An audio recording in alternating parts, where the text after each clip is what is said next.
आपके टकले में तेल अगर आपका स्वागत करती कि आप यहाँ पर आए।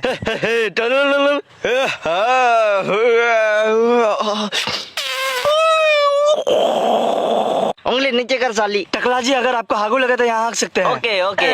और अमरीशपुरी जी क्या हाल है? अच्छा है। दांत पीला है, लगता है सीएसके के फैन हो। आज मैं बताऊंगा कि सीएसके और मुंबई इंडियन आज आईपीएल पॉइंट्स टेबल में सबसे नीचे क्यों है। सीएसके का हारने का सबसे बड़ा कारण है दीपक चार, जो कि इस साल नहीं आया, और दूसरा सुरेश रैना को नहीं खटा गधा लोग। सीधी सी बात। अब दूसरा है मुंबई इंडियन, जो कि क्यों हारा हम बताते हैं। हारने का सबसे बड़ा कारण है हार्दिक लोंडिया, जिसको इन लोग नहीं खरीदा। वही हार्दिक लोंडिया आज गुजरात टाइटंस को आईपीएल पॉइंट्स टेबल में 1 नंबर में रखा है। जो बोलता हूँ सीधा बोलता हूँ, सीधी सी बात।